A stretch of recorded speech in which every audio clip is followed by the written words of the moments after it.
folks. I'm on the road. We're heading to our next adventure here in South Carolina, at the border of South Carolina and North Carolina. Right now I'm leaving my southern homestead in Florida, heading north. I got about a 12-hour ride ahead of me here. So today is staging day. The parks in South Carolina, Georgia, they all opened up. They still do have a few restrictions, but for the most part the trails are open, the trailheads are open, and backcountry camping is open. So not breaking any rules, I'm sneaking out. So where I'm going is one of my favorite trails. It's the Foothills Trail. It's about 78 miles long. I'm not going to do the whole through hike because I'm totally out of shape. Sitting the last 2 months, doing a little bike riding here and there, but I just don't want to go pushing myself. This is kind of a hard trail. It throws everything at you. It has a little flat, it has a lot of steep ups and downs, a little bit of scrambling.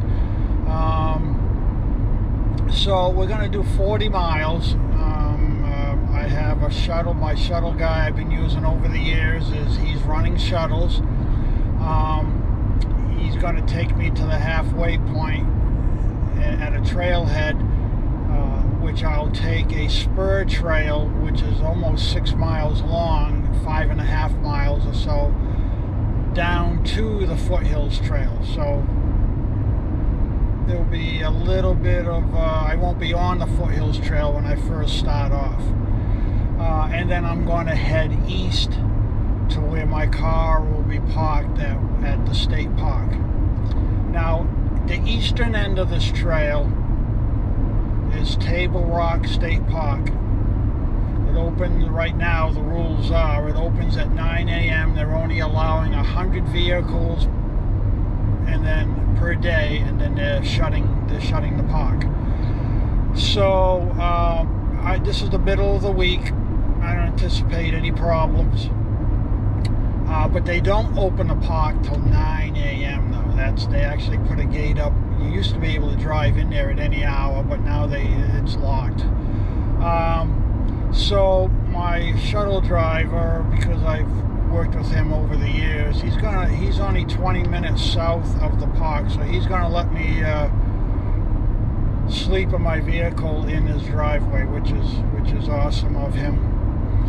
My vehicle, which I upgraded, I'll get into that later, it's all set up for me to camp in it anyway. I got a little bed in here. I'm all set. So that will work out. Now on the western end of this here through hike, if you did a through hike, it's Oconee State Park, and I believe the same rules go there.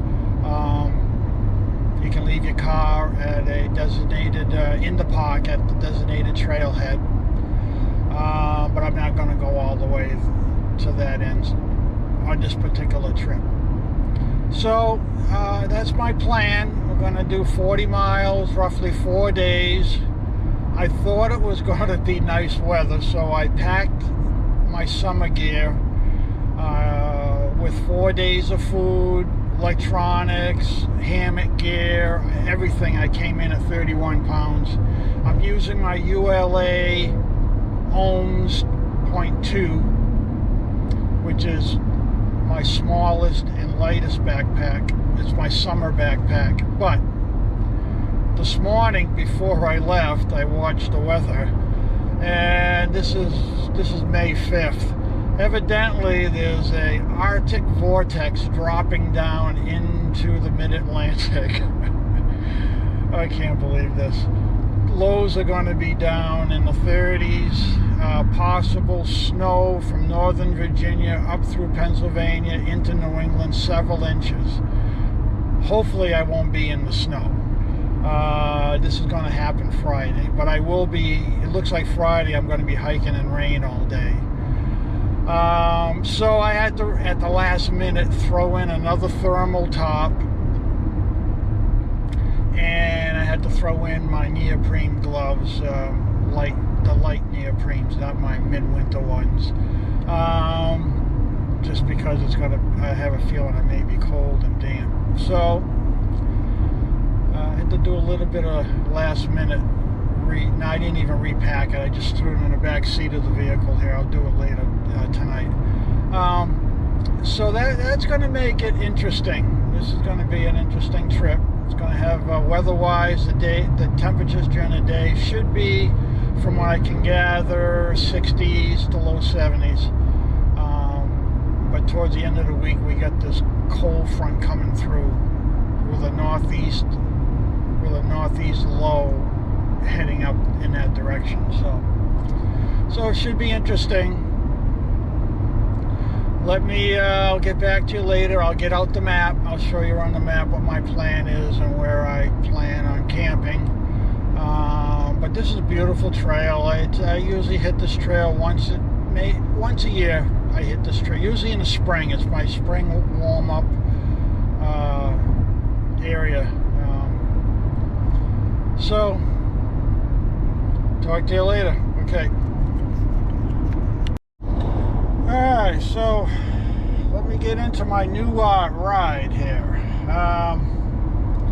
Over the years, on my adventures, the only time I ever flew was when I attempted the through hike of the AT last year. I did fly to Atlanta. Other than that, all my trips I ride. Even when I went out west to Utah, I did the Tahoe Rim Trail. I drove out there. I just don't like flying. But because of that, my previous vehicle, which was the Prius, although excellent on fuel, I did rack up a lot of miles. I had 210,000 miles on it. And I really wasn't going to get a new vehicle, but the coronavirus hit and the government shut down, and the dealers, because they were deemed a service, didn't shut down, but nobody was buying vehicles a month ago. And so I started looking, because I anticipated they were going to drop their prices big time. So I started looking at Toyotas. I didn't want to go back to another Prius. I wanted something with a little more room, but I did want a hybrid. I really liked the fuel economy. And so I looked at the RAV4s and I took them out for a test ride. This is like just before the shit hit the fan. And really down here in Florida, it was just before spring break. So I had been I took out a RAV4 for a test ride. I also looked at the Ford Escape, which is the same line, equal, you know, with the RAV4. So I took out the Ford Escape hybrid, took that out for a test ride. Liked them both. And then, like I said, about a month ago, the prices started coming down. So then I started to negotiate online and over the phone for a RAV4, and I got an unbelievable deal. 25% off of MSR with a good trade-in. It was a super deal. I was all set to go pick it up.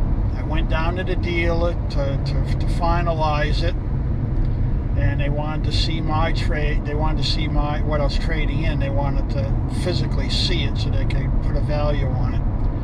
And then at the last minute, I found out I couldn't tow it, because I tow my vehicle behind my RV. Occasionally, when I do a trip with the wife, we'll take the SUV behind us, which in the past it was the Prius, to do, you know, day trips from wherever we establish a base camp with the RV. So RAV4s, they only make all-wheel drive. They don't make a two-wheel drive. It's strictly all-wheel drive, and you cannot tow four wheels down, which is four wheels on the ground. You cannot tow. Just can't do it. You'll blow the whole drivetrain. Went around and around trying to figure that out. The only way to do it is you'd have to buy a trailer, and you'd have to put it on a trailer, and I did not want to have to get into that. I have a dolly, which I kept the Prius on because of front-wheel drive, and I loved it. That worked out great. I had no issues with it, towed it, no problems. So at the last second, I had to walk out of that deal, and I had to start all over again. But the second in line was the Ford Escape, and I started shopping with the Fords. Went through several dealers. Yeah, they came down a little bit, but they weren't as desperate as the Toyota. The Toyota dealers are way overstocked, and they were panicking. So I had to wait a couple of more weeks. I got a hold of a dealer in Sarasota, and they were ready to deal. They gave me a real good deal on an Escape. Super people to deal with. Actually, it was Sarasota Ford. Highly recommend going to see them if you're down in this area and you're looking for a vehicle. And we came up with a good deal. I'm very, very happy with it, and it's a hybrid, two-wheel drive, front-wheel drive, so I can tow it behind my RV on my dolly, two-wheel dolly. It's all set up to sleep in here. It's a mini RV basically. When I do my road trips, I got blackout panels for all the windows. It's got 12-volt outlets all in the back. It's got heat AC outlets or vents in the back. And right now I'm getting 46.5 miles per gallon, and I'm on the interstate doing 65. So where my Prius I was getting 48 to 50 on the interstate, depending on the wind, if I had a headwind or not. So I'm only losing a couple of miles per gallon. So I'm really happy with the Ford so far. So this is it. Hannah's in the back. Oh yeah, I'm taking Hannah with me on this trip. She's way in the back there. Hannah. No, she's sleeping. She's back there, believe me. So yeah, we're gonna be because usually I usually sleep in my car when I get to the trailhead. A lot of my trips I'll travel during the day, get there late in the day or in the evening, sleep in the vehicle, and then first thing in the morning I have my breakfast and I hit the trail. It really works out. Really works out good. So this is it. Try to give you a shot here. I like the navigation.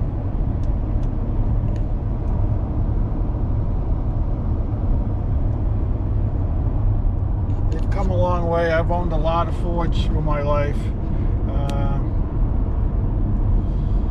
and I haven't had anything major happen with them, so hopefully quality hasn't gone down. We'll see. Time will tell. All right, so this is my new ride. So this is about for me anyway. This is one of the positives that came out of this Corona situation. Is I was able to upgrade at a reasonable deal. So, all right, continuing on. I'm only about halfway north through Florida. Usually from my house in the south, it usually takes me 6 hours to get to the Georgia border. That's how long Florida is. It takes forever. But then once I get to Georgia, it won't be too bad. I need to go through the I gotta hit the outskirts of Atlanta, east side of Atlanta, and then head northeast from there up to South Carolina. So won't be too bad. Taking a little break here. Let me show you the vehicle from the outside.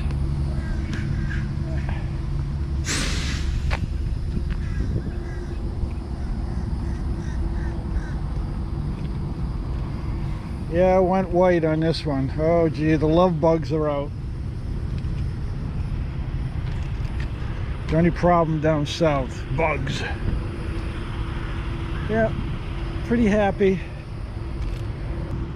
Hey, there she is. You want ready to take a little walk? All right, let me put a leash on her. We gotta let her do a walk. Okay, later.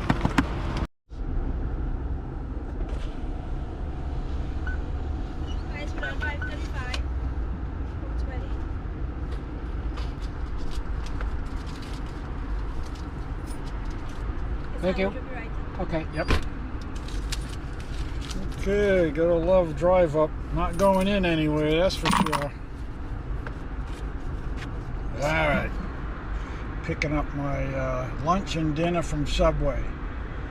And I'll probably have to stop for one fill up when I get into Georgia, and that's it for my stops on the road. Look at this rig.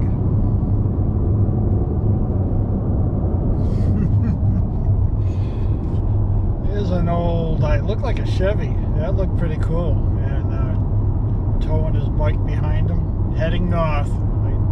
They're leaving Florida. Northerners are heading back. They probably don't know what they're running into with that May little snow event ahead of us in a couple of days. I can't believe it. Oh well. Alright, continuing on. Wow, I'm back. Check-in time. 2:15. Almost out of Florida. A few more miles to go here, but the nice thing is I'll be out of this heat. It'll be nice to be in the mountains, as I'm going to show you here.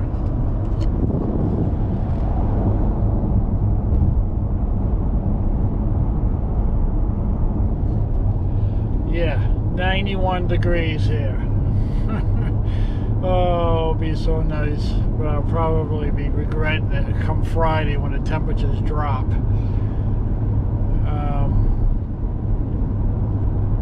But yeah, it's heating up down here. So, getting there, like I said, almost in Georgia. 2:15 or so. Moving along. Alright. Yeah, finally.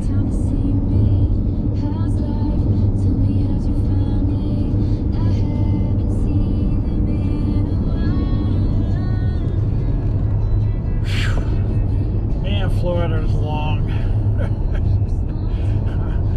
Yay. Alright. Continuing on. Can't wait to get on the trail tomorrow morning. Oh, is this going to be worth it? Oh yeah, I like traveling now. Look at that. $1.39 for regular, and with my Good Sam RV discount I get another 5 cents off. So it cost me $1.34 in Georgia here for fuel. Oh, unbelievable. Alright, almost there. 200 miles to go. Almost there.